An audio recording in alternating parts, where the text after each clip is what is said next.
Hello friends, कैसे आप सभी। आशा करता हूँ कि आप सभी बहुत अच्छे होंगे और अपना ध्यान भी रख रहे होंगे, पढ़ाई भी साथ साथ कर रहे होंगे। बिल्कुल करते रहिए पढ़ाई, अनवरत रूप से पढ़ाई आपकी जारी रहनी चाहिए। आज जो हम लोग बात करने वाले वो एक बहुत ही खास मुद्दे पे बात करने वाले हैं। ये वीडियो देखिए बहुत छोटा होने वाला है लेकिन बहुत काम का होने वाला, बहुत कुछ इन्फॉर्मेशन आपको दे के जाने वाला है। और ये वीडियो किस पर्सपेक्टिव से इंपॉर्टेंट है वो थोड़ा सा हम लोग जान लेते हैं, ठीक है। पहले मैं आपको समझा देता हूँ किस पर्सपेक्टिव से। देखिए, फार्मासिस्ट के एग्जामिनेशन में स्ट्रेट फॉरवर्ड क्वेश्चन पूछा जाएगा कि शेड्यूल C1 में इसमें कौन सी दवा इस कैटेगरी में आती है। सिंपल सी बात है। जीपैट में भी यही पूछ लिया जाएगा, लेकिन DI में घुस घुस के पूछ लिया जाएगा आपसे। तो कभी आप DI का एग्ज़ाम दे रहे हैं, कभी आपको इंटरव्यू फेस करना पड़ रहा है, तो थोड़ा सा घुस के पूछेगा वो। इसलिए उस चीज़ को ध्यान में रखते हुए ये बहुत पिद्दी सा, बहुत छोटू सा टॉपिक है, लेकिन बहुत काम का टॉपिक है और बहुत कुछ आपको सिखा के जाएगा, समझा के जाएगा, ठीक है। तो इससे ही आइडिया लग गया होगा आपको। शेड्यूल C1 और X। देखिए, इसके बाद एक वीडियो जो है फॉर्म्स की है, वो फॉर्म्स वाली वीडियो काफ़ी इंपॉर्टेंट है, ठीक है। उसमें से भी सवाल जो है जीपैट के पर्सपेक्टिव से पूछे जाते हैं। फार्मासिस्ट वगैरह में थोड़े कम पूछे जाते हैं वो, और DI वगैरह में भी थोड़े कम पूछे जाते हैं, लेकिन सबसे ज़्यादा जो पूछा जाता है वो जीपैट के पर्सपेक्टिव से पूछा जाता है वो, ठीक है। तो चूँकि अब हम लोग सारी चीज़ें समझते हैं, शेड्यूल C1 X, ठीक है, इसके बारे में। अब ये जो आप देख रहे होगे, ये मोहतरमा जो इंजेक्शन लगा रही हैं, ये किसका शॉट है? ये इंसुलिन का है। पहली सवाल तो यहीं से समझ लो आप। कुछ अगर पिक्चर है तो उसका सही आप समझ लो कि एग्जैक्टली क्या है। इंसुलिन जो आता है शेड्यूल C में आता है, इंजेक्टेबल्स है। आपको याद हो, ये शेड्यूल C जो होता है, शेड्यूल C कहाँ से रिलेटेड है? Drug inspector. जब आप DI एग्जामिनेशन देते हो ना, कुछ वैकेंसीज में डिज़ायरेबल क्वालिफिकेशन होती है, कुछ में एसेंशियल के तौर पर भी होती है। तो ये एक्सपीरियंस आपका, यानी कि if you want to be a DI, अगर आप ड्रग इंस्पेक्टर बनने की हैसियत रखते हैं, डिप्लोमा वाले हैं तो कोई इशू नहीं है, लेकिन आप B फार्मा है तो B फार्मा वाले तो एलिजिबल है ही, तो डेफिनेटली 18 महीने का एक्सपीरियंस आपके पास होना चाहिए। But it is not going to be mandatory, it vary from state to state, ठीक है। लेकिन मेरा रिकमेंडेशन यही रहेगा कि 18 महीने की अगर आप एक्सपीरियंस ले लेंगे शेड्यूल C में, तो डेफिनेटली आपको एडवांटेज मिलने वाला है। तो ये थोड़ी काम की बात हमने कर ली, ठीक है। इंसुलिन शेड्यूल C के अंदर आता है। अब देखिए, इनडायरेक्टली शेड्यूल G के अंदर भी आता है।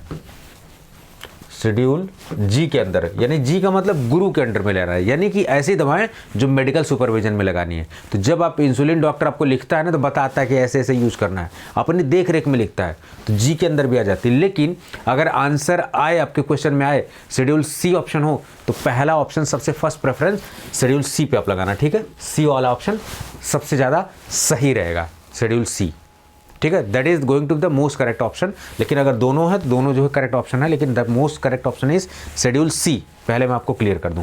चलिए, अब जरा बात कर लेते हैं, थोड़ा सा देख लेते हैं कि किताबी भाषा, ये जो डेफिनेशन मैंने लिखी हुई है, ये डॉक्टर NK जैन साहब की बुक है, फार्मास्यूटिकल जूरिस्प्रूडेंस से। मैं उस बुक को काफ़ी अच्छा मानता हूँ और बहुत सारी चीज़ें मैं उस बुक से भी लेता हूँ, कुछ इंटरनेट से रिसर्च करके लेता हूँ। तो ये सारी चीज़ें मैंने उस बुक से शॉर्टकट में ली हुई है, ठीक है। अब देखते जरा, ये मैंने जो डिस्कस किया हुआ है शेड्यूल C, वही वाला शेड्यूल C जो ड्रग इंस्पेक्टर एग्जामिनेशन के लिए एक्सपीरियंस रिक्वायर्ड होता है, ठीक है। List of biological and special products, biological products पूछे जा रहे हैं इसमें, ठीक है। ये कीवर्ड याद रखना है, जिनका कि इंपोर्ट जो आयात हो रहा है, सेल जो बेचा जा रहा है, डिस्ट्रीब्यूशन वितरित किया जा रहा है, जो manufacture are governed by special provisions, schedule C, ठीक है। बायोलॉजिकल प्रोडक्ट, ये इंपॉर्टेंट लाइन है, बायोलॉजिकल प्रोडक्ट, यानी कि इसके एग्जांपल भी, अगर आप किसी भी ड्रग इंस्पेक्टर के एग्जामिनेशन के इंटरव्यू को फेस करते हैं, तो ऐसे घुस के सवाल आपसे पूछा जाएगा, बायोलॉजिकल प्रोडक्ट मीन्स व्हाट। आपसे 2-4 एग्जाम्पल पूछ दिए जाएंगे, ये बताइए किस में, शेड्यूल C में है, C1 में, X में, वहीं चक्कर खा के गिर जाएंगे। तो if you are targeting the drug inspector examination, थोड़ा सा रिसर्च आप भी करिए, लेकिन मैं एक होलिस्टिक अप्रोच आपको दे दे रहा हूँ इस टॉपिक के लिए। बाकी फार्मासिस्ट एग्जामिनेशन, जीपैट एग्जामिनेशन में डायरेक्ट एक सवाल पूछा जाएगा, एक से ज़्यादा सवाल नहीं पूछा जाएगा, ज़्यादा परेशान नहीं किया जाएगा इस मुद्दे पर आपको, ठीक है। चलिए, बाकी शेड्यूल C1, यहाँ पर C1 पहले मैंने डिस्कस किया schedule C, but right now I am discussing schedule C1। इसमें लिखा हुआ list of other special product, ये भी स्पेशल प्रोविजंस के हिसाब से प्रोडक्ट है, लेकिन अदर स्पेशल प्रोडक्ट, वही बात, import, sale, distribution and manufacture are governed by special provision. भाई देखिए इतने ऐसे प्रोडक्ट है ये, इनका मैन्युफैक्चरिंग और सेल सब कुछ नहीं होगा तो फिर तो ये दिक्कत वाली बात हो जाएगी, ठीक है। तो यहाँ पर अदर स्पेशल प्रोडक्ट, लेकिन कहीं मेंशन नहीं कि कौन से अदर स्पेशल प्रोडक्ट, ठीक है, वो हम लोग देखेंगे थोड़ा सा। शेड्यूल एक्स, शेड्यूल एक्स क्या कहता है, drugs whose import, manufacture, sale and labelling and packaging, labelling and packaging also included are governed by special provisions. तीनों में स्पेशल प्रोविजन है, लेकिन इसमें दो चीज़ें ऐड हो गई है, लेबलिंग और पैकेजिंग, ठीक है। तो कौन से एक्स में आएंगे, यानी कि जो शेड्यूल एक्स वाले होंगे इनकी लेबलिंग पैकेजिंग प्रॉपर होनी चाहिए। अगर लेबलिंग प्रॉपर नहीं है तो कौन सी ड्रग होगी आप बताएंगे, कमेंट करके आप आंसर बताएंगे। एडल्ट्रेटेड ड्रग होगी, स्पूरियस ड्रग होगी, कौन सी ड्रग होगी या मिस ब्रांडेड ड्रग होगी। If labelling of drug is not going to be proper, कौन सी कैटेगरी, स्पूरियस है, ठीक है, और कौन कौन सी कैटेगरी होती है, मिस ब्रांडेड है, कौन सी आप बताइए इसका आंसर। और आप थोड़ा ढूंढिए, इस पर मैं वीडियो ऑलरेडी डाल चुका हूँ, आपको देखना चाहिए उसको। चलिए अब जरा एक एक करके देखते हैं। कुछ लोग जो हैं थोड़ा सा सवाल वाल उठाने लगते हैं, ठीक, कि सर कहाँ से पढ़ा रहे हो, कैसे उठा रहे हो, मतलब मेरे पढ़ाने पे सवाल नहीं उठा रहा है, लेकिन डेटा के ऑथेंटिसिटी पे सवाल अगर कहीं उठता भी है तो उस चीज़ को सही करना चाहिए। तो उन लोगों के लिए है जो प्रूफ मांगते फिरते हैं, या ऐसे स्टूडेंट हैं जिनको थोड़ा सा लगता है कि हाँ सारी चीज़ें प्रूफ के साथ होना चाहिए, तो उनके लिए मैं प्रूफ के साथ लेके आया हूँ, ठीक है। अब देखिए ये जो है DCD, drug control department, government of Karnataka. अब भैया इससे ऑथेंटिक क्या है, बच्चे की जान लोगे। DCD डिपार्टमेंट जो कि कर्नाटका का है, उसमें शेड्यूल सी डायरेक्टली आप वेबसाइट से चेक कर सकते हो। शेड्यूल सी में मेंशन क्या क्या है, मैं डायरेक्टली यहाँ पर नाम आपको बता रहा हूँ। देखो लिखा हुआ है biological and special product. Schedule C was dealing with the list of biological products and special products, ठीक है। तो सेराज, वैक्सीन्स के साथ जो सेराज आते हैं वो solution of serum proteins for injection, vaccines for parental injection, ऐसी सारी वैक्सीन्स जो पेरेंटली इंजेक्ट की जाती हैं वो शेड्यूल सी के अंदर आएंगी। तो अब आपको क्लियर होगा कि आपको 18 मंथ का जो एक्सपीरियंस लेना है शेड्यूल सी का, वो कहीं का लेना है। अब ये थोड़ी सी क्लियर होगी बात, आपके दिमाग में पिक्चर क्लियर होगा ये, ठीक है। Vaccines, toxins, antigen, antitoxins, neosporin, देखो यहाँ इंसुलिन लिखा हुआ है, got the answer. Insulin schedule C के अंदर, यानी कि ऐसी इंडस्ट्री जहां पर इंसुलिन बन रही है, अगर वहां का आपने एक्सपीरियंस लिया है, definitely that experience is going to be counted, क्योंकि ये प्रोडक्ट शेड्यूल सी के अंदर आता है, समझ गए। चलिए ठीक है। अब ये जितने पिट्यूटरी एक्सट्रैक्ट, ये एड्रेनालिन और ये सारे एंटीबायोटिक्स वगैरह भी जहाँ बनती है वो भी शेड्यूल सी, क्योंकि पेरेंटल्स के अंदर ये आ रहा है वो सारी चीज़ें। उसके अलावा देखो यहाँ पर देखो ध्यान से, बहुत अच्छे से लिखा हुआ है, any other preparation which is meant for parenteral administration as such after being made up with a solvent और मीडियम और एनी स्टेराइल प्रोडक्ट। यानी कि कुछ शर्तें और नियम लागू कर रहे हैं कि ये वाले कैसे कहाँ स्टोर, देखो stored in a refrigerator, does not require to be store in refrigerator, sterilise surgical. तो ये उतनी ध्यान देने वाली बात नहीं है, ये तो उनके लिए जो DI के तौर पर जुड़ चुके हैं उनके लिए गाइडलाइन के तौर पर ये गवर्नमेंट ने डेटा दिया है, लेकिन एग्जाम के पर्सपेक्टिव से ये इंपॉर्टेंट है if you are targeting for the drug inspector examination.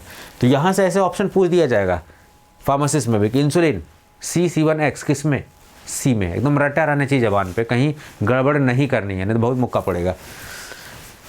चलो अब देखते हैं जरा ये शेड्यूल C1, ये भाई सब C1 other special product, list of other special product. कौन से अदर, ये देखो, drug belonging to digitalis group and preparation containing drug belonging to digitalis group not in a form to be administered parenterally. एक बात इसमें याद रखनी होगी कि इसमें ज़्यादातर ऐसे दवाएं हैं नॉट एडमिनिस्टर्ड पेरेंटली, लिखा मिलेगा आपको, ठीक है। यानी ज़्यादातर पेरेंटली इनको नहीं दिया जाता, लेकिन ये स्पेशल प्रोडक्ट कैटेगरी में देखो आपको दिखाता हूँ, यहाँ पर ये देखो, यहाँ लिखा हुआ ना, not in a form to be administered parenterally, not in a form to be administered parenterally, not in a form to be, ये सारी चीज़ें आपको लिखी हुई है, ठीक है। ये बात आपको रखना, यानी अर्गट और इसकी प्रिपरेशन जिसको इंजेक्ट नहीं किया जा सकता, एड्रेनालिन या प्रिपरेशन, ठीक है, फिश लीवर ऑयल, ये सारी चीज़ें, ठीक है। विटामिन्स, फिश लीवर ऑयल, ठीक है, जवाब आपको मिल गया होगा। विटामिन्स किसके अंदर में, ये मेरे को अच्छे से याद है, बहुत रेलम रेल बना दी थी मेरी जब IIT BHU में फार्मास्यूटिकल केमिस्ट्री के लिए मैंने इंटरव्यू दिया था। फार्मास्यूटिकल केमिस्ट्री अलॉट भी हो गया था, लेकिन मुझे सुटिक से करना था, तो मैंने वहाँ छोड़ के नाइपर ज्वाइन किया। मेरे से इंटरव्यू में ही पूछा गया था। और ये जो डिजिटलिस पूछा गया था ना, ये SSC KKR का जब इंटरव्यू हुआ था इलाहाबाद रीजन में, तब वहाँ पर जो है पूछा गया था मेरे से। हवा निकल गई थी बिल्कुल एकदम, लेकिन इंटरव्यू वॉज टू गुड, बहुत अच्छा था। ये बात अलग है कि फाइनली लिस्ट में नहीं आ पाए, कोई बात नहीं है, जंग जारी है, ठीक है। SSC KKR। विटामिन्स जो है किसके अंडर आ रहे हैं, C1 के अंडर आ रहे हैं, याद रखिए। इंसुलिन C के अंडर आ रहे हैं, ये बात आपको समझनी पड़ेगी। Liver extract and preparation not in a form of administered parenterally. Hormones सारे आ गए, ठीक है। ऐसी वैक्सीन जो पेरेंटली नहीं दी जा रही है, एंटीबायोटिक जो पेरेंटली नहीं दी जा रही है। In vitro blood grouping sera, in vitro diagnostic devices, जो HIV वगैरह के लिए किट वगैरह आती है ना, ये क्या है, HBsAg, ये क्या है, एसाइलेटेड हेमोग्लोबिन, ठीक है। इसी को कंफर्म करके पता लगाते हैं डायबिटीज़ जन्मजाती है, पक्का है, नहीं है, कितने दिन से है, एसाइलेटेड हेमोग्लोबिन से पता लग जाता है एग्जैक्टली, ठीक है। HCV, ठीक है। ये सारी चीज़ें समझना पड़ेगा हम लोग को। तो 2 इंपॉर्टेंट बात निकल के हमारे सामने आई अभी तक। क्या बात निकल के आई, इंसुलिन C का प्रोडक्ट है, विटामिन्स C1 का प्रोडक्ट है। आपको भी याद कर लेना है, क्योंकि मेरी रील बनाई गई थी मेरे इंटरव्यू में, मुझे आज तक वो चीज़ें याद हैं, ठीक है। तो आप भी गलती मत करिएगा, कभी भी ऐसा पूछा जाए तो। ये जो इतना ज्ञान बांटता रहता हूँ ना, वो सब मेरा एक्सपीरियंस है। जहाँ पे मैं पास हुआ हूँ, क्वालिफाई हुआ हूँ, वो भी एक्सपीरियंस शेयर करता हूँ। अगर कहीं फेल हुआ हूँ तो वो भी बताता हूँ कि क्या दिक्कत थी वहाँ पर, ठीक है, क्यों गड़बड़ हुआ, ताकि आप गड़बड़ मत करिए। आप इतना टाइम नहीं है कि आप गड़बड़ करेंगे, खुद सीखेंगे फिर करेंगे, नहीं। मेरी गलतियों से या फिर अपने आसपास जितने भी नोन हैं उनकी गलतियों से सीख लीजिए, ठीक है। अब उतना समय है नहीं। चलिए अब ज़रा शेड्यूल X की बात हम लोग कर लेते हैं, वो वाला X नहीं जो आप समझ रहे हैं, ठीक है। शेड्यूल X, इसमें ज़्यादातर ना सिडेटिव्स हिप्नोटिक्स आते हैं। इसका थोड़ा सा एक आइडिया आपको लग जाएगा। जैसे देखो लिखा हुआ है एमोबार्बिटल, एम्फेटामिन बार्बिटल, साइक्लोबार्बिटल, क्या लिखा हुआ, डेक्स एम्फेटामिन, सॉरी, ठीक है, ग्लूटाथामाइड एंड मेप्रोबामेट, और ये सारी चीज़ जितनी भी हैं, ये सब कुल मिला जुला के कहने का मतलब, अगर थोड़ा एक रफ आइडिया, देखिए एग्ज़ाम में इतना सब एग्जाम्पल याद नहीं रहेगा, तो रियलिटी में, वास्तविकता में पढ़ाई करनी चाहिए। सिडेटिव हिप्नोटिक का कुछ कहीं भी थोड़ा बहुत दिखाई दे तो यहाँ जो है आप कोशिश करना, उसमें ऑप्शन ढूंढना कि क्या X है क्या, शेड्यूल C1 X। अब आपको जब मैं फॉर्म्स पढ़ाऊँगा तो अब आपको बात समझ में आएगी कि सर ये C1 X, उसका मैन्युफैक्चर, उसका सेल, उसका रिटेल, उसका ये कहाँ से सब हो रहा है। तो एक कॉम्पैक्ट चार्ट हम लोग बना के पढ़ेंगे बहुत जल्द इसके बारे में थोड़ा सा, ठीक है। तो ये सारी पूरी ओवरऑल इन्फॉर्मेशन थी। उम्मीद कर रहा हूँ कि आपको जो है ये लेक्चर काफ़ी इंपॉर्टेंट लगा होगा। छोटू सा लेक्चर है लेकिन बहुत काम का है ये, इसलिए समझना ज़रूरी है, ठीक है। So thank you so much. आप इस तरीके से अपनी पढ़ाई करते रहें और ऐसे ही बिल्कुल प्यार और सम्मान जो है बनाए रखें, ठीक है। कोई भी क्वेरी होती है पूछिए बिंदास, कोई दिक्कत नहीं है, ठीक है। पढ़ाई लेकिन सिंसियरली करिए, आफ्टर ऑल आपका सिलेक्शन होना चाहिए, ठीक है। आपकी खुशी में ही मेरी खुशी है, आपकी सफलता में ही मेरी सफलता है। अगर मेरा पढ़ाया हुआ स्टूडेंट कहीं अच्छा करता है तो उससे बड़ी बात मेरी ज़िंदगी में, मेरी लाइफ के लिए कुछ नहीं हो सकती है। मैंने अपनी लाइफ में जो अचीव किया, जो कर रहा हूँ, मैं सेटिस्फाइड हूँ। लेकिन अगर मेरे पढ़ाए हुए स्टूडेंट की लाइफ बनती है तो डेफिनेटली बहुत ही ये प्राउड मोमेंट होने वाला है मेरे लिए, ठीक है। तो ये सारी चीज़ें, बाकी बहुत लोग सिलेक्टेड हो चुके हैं और बहुत लोग प्रोसेस में हैं, तो सारी चीज़ें, चलिए जो सेलेक्ट हो चुके हैं उनके लिए ऑल द बेस्ट, कॉन्ग्रेचुलेशंस। और जो लोग नहीं सेलेक्ट हुए हैं उनके लिए अभी केवल और केवल ऑल द बेस्ट, कि आप जो है बढ़िया से पढ़ाई करते रहिए, ठीक है। बाकी मिलते हैं नेक्स्ट लेक्चर।